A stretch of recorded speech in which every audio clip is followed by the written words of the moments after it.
Assalamualaikum warahmatullahi wabarakatuh. Hayu ngurang ngalajengkeun deui hanca deresan urang sadayana kitab matan Fathul Majid halaman 32. Bismillahirrahmanirrahim. Qala al-muallifu rahimahullahu taala wa nafa'ana bi ulumihi fid dharaini amin ya Allah ya rabbal alamin. As-sifatu salisata asyarata ari sifat nomor ka-13 al-wajibatu anu wajib lahu ta'ala ka Gusti Allah ta'ala al-kalamu eta sifat kalam. Bahwa sareng ari itu kalam teh sifatun eta sifat lahu ta'ala pikeun Allah ta'ala azaliyatun anu bangsa ajali mawjudatun anu aya qaimatun anu tetep bizatihi ta'ala dina zatna Allah ta'ala muta'alliqatun anu ta'alluq bima kana perkara ta'allaqo anu ta'alluq bihi kalawan emak naon al ilmu sifat ilmu minal wajibati nyatana pirang-pirang anu wajib wal mustahilati sareng pirang-pirang anu mustahil wal jaizati sareng pirang-pirang anu jaiz. Lakin ta'alluqul ilmi tetapi na ari ta'alluq ilmi bitil kala salasati kalawan itu pirang-pirang kalawan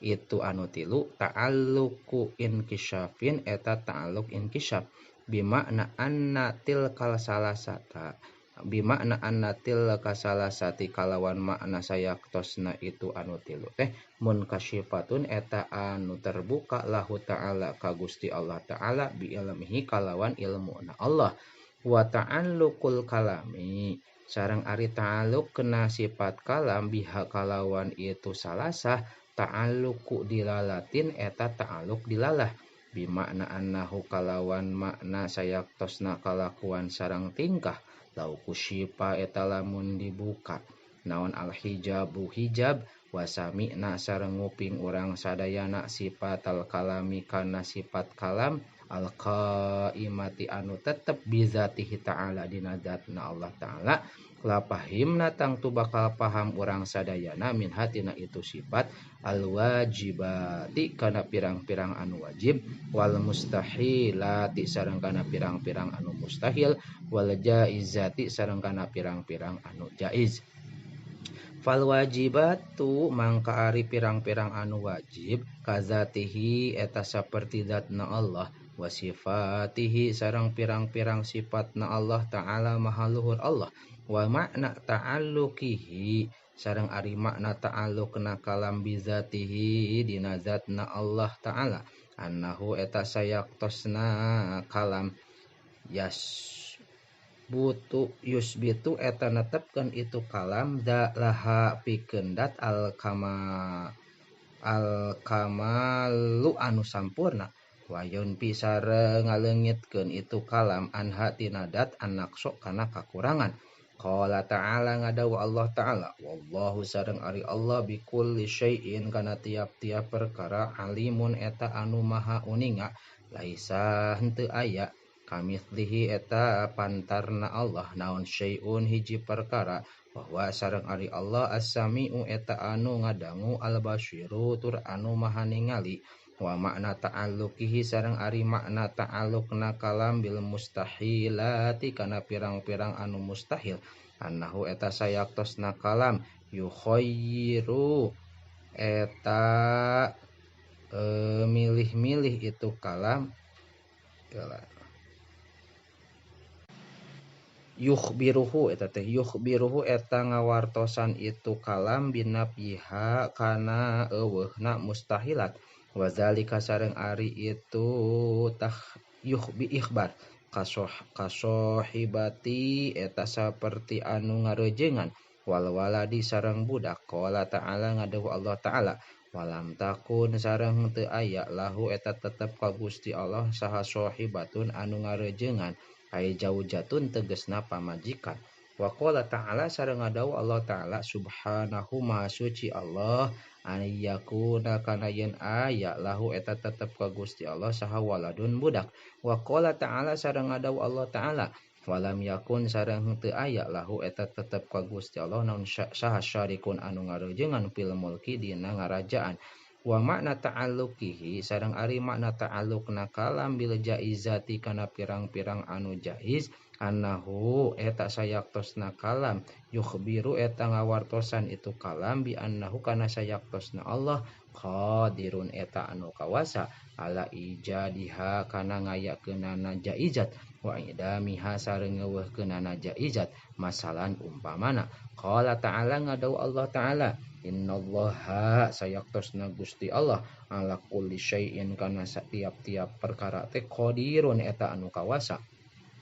Palau kusyifa mangka lamun dibuka annati urang sadayana naon al hijabu hijab laro aina tangtu bakal ningali urang sadayana sifat al kalami kana sifat kalam dalatun anu nuduhkeun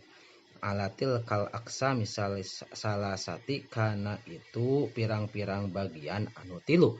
wa kalamuhu ta'ala sareng ari kalamna Allah ta'ala al-qaimu anu tetep bizatihi ta'ala dina zatna Allah ta'ala laisa eta lain itu kalam teh biharfin eta ku huruf wala sautin sareng henteu aya suara munazzahun anu dibersihkeun anita qaddumi tina tiheula wa ta'akhuri sareng pandeuri wa anil i'rabi sareng tina i'rab wal bina'i sareng bina walaisa sareng lain itu kalam teh mustamilan eta anu ngawengku ala suwarin kana pirang-pirang surat wa ayatin sareng pirang-pirang ayat li anna zalika karena sayaktosna itu mazkur min sifatil kalamil hadisi eta tina pirang-pirang sifat kalam anu anyar wa kalamuhu ta'ala sareng ari kalamna Allah ta'ala qadimun eta anu qadim walaisa sareng lain naon al muradu anu dimaksud bil kalami ku kalam allazi eta ada eta anu huwa ari itu ladi teh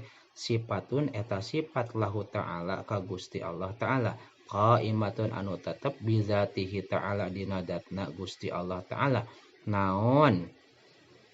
al alfadu al alf al alfadu syarifatu pirang-pirang lapad anu mulya allati anu ungzilat diturunkeun ieu alfad ala sayyidina ka Gusti urang sadayana Muhammadin tegesna Nabi Muhammad sallallahu alaihi wasallam allati anu hiya ari itu alfad al-Qur'anu eta Al-Qur'an li annahu karana sayaktosna Qur'an teh hadisun eta anyar wasifatul qaimatu sareng ari sifat anu tumetep bizatihi ta'ala dina datna Gusti Allah ta'ala qadimatun eta anu qadim wa hadza sareng ari ieu Quran mustamilun eta anu ngawengku ala taqaddumin kana tiheula wa ta'akhurin sareng pandeuri wa suwarin sareng pirang-pirang surat wa ayatin sareng pirang-pirang ayat wa hurufin sareng pirang-pirang huruf wa aswatin sareng pirang-pirang suara wa i'rabin sareng pirang-pirang i'rab wa bina'in sareng pirang-pirang bin wa bina'in sareng bina wa sifatul qaimatu sareng ari sifat anu tetep bizatihi ta'ala dina zatna Allah ta'ala munazzahatun eta anu dibersihkeun an jami'i zalika tina itu anu kabeh walaisat sareng lain naon hadhil alfadu asyarifatu ieu pirang-pirang lapad anu mulya dalatun eta anu nuduh dalatan eta anu nuduhkeun ala sifatil qadimatil qaimati kana sifat anu qadim anu tetep bizatihi ta'ala dina zatna Allah ta'ala ai laisa tegasna lain naon asifatul qadimatu sifat anu qadim al qaimatu anu tetep bizatihi ta'ala dina zatna Allah ta'ala tafhamu eta kudu paham anjeun mintil kal alfa disyarifati tina itu pirang-pirang lapad anu mulya wa innamatil kal alfadu wungkul ari itu pirang-pirang lapad laha eta tetep pikeun lapad teh makna ari aya mana wa sifatul qadimatul qaimatu sareng ari sifat anu qadim anu tetep bizatihi ta'ala dina zatna Allah ta'ala tadulu eta nuduhkeun itu sifat ala makna kana makna wa makna tilkal alfazi sareng ari makna itu pirang-pirang lapad musawin eta anu ngakuran makna sifatil qadimati kana makna sifat anu qadim al qaimati anu tetep bizatihi ta'ala dina zatna Allah ta'ala. Patanabah maka kudu inget anjeun lizalika kana itu madkur wahris sareng kudu kadademes anjeun alaihi kana itu zalik fa innahu karena sayaktosna kalakuan sareng tingkah ya gelidu eta salah pihi dina makna saha kasirun seseueuran minan nasi ti manusa. Sumalam wallahu a'lam bissawab.